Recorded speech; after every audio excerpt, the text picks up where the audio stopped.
कई बार दफ्तर की परिस्थितियों के कारण कुछ कर्मचारियों की सेवा समाप्त करनी पड़ती है। कई बार हमें दोषी भी मानते हैं। वो नौकरी हटा रहे हैं, बर्खास्त कर रहे हैं, वो अपराधी है कि नहीं इस योग्य? महाराज जी, कई बार ना पॉलिटिक्स इतनी होती है कि हम एक माध्यम बना दिया जाता है, बोला जाता है कि इनको हटा दो।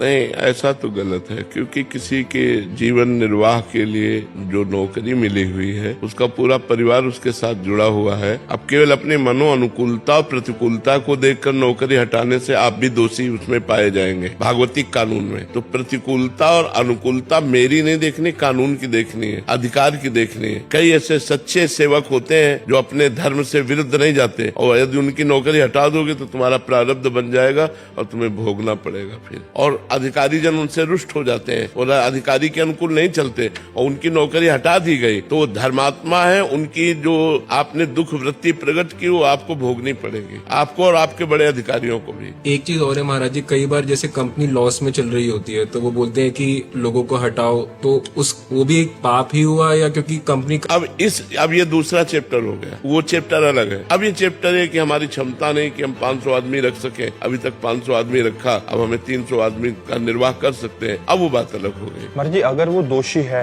वास्तविकता में, फिर वो रो रहा है, गा रहा है, अगर गलती करता है तो पहली गलती में हमें उसको निष्कासित नहीं करना चाहिए, पहली गलती में हमें चांस देना चाहिए और उसे सावधान कर देना चाहिए। अपराध की कोटि कुछ ऐसी है कि उसको निकालना ही है, फिर तो निकाल देना चाहिए, फिर निकाल देना। मतलब ऐसा नहीं कि छोटी सी गलती से उसको निकाल दिया, वो एक अलग बात है।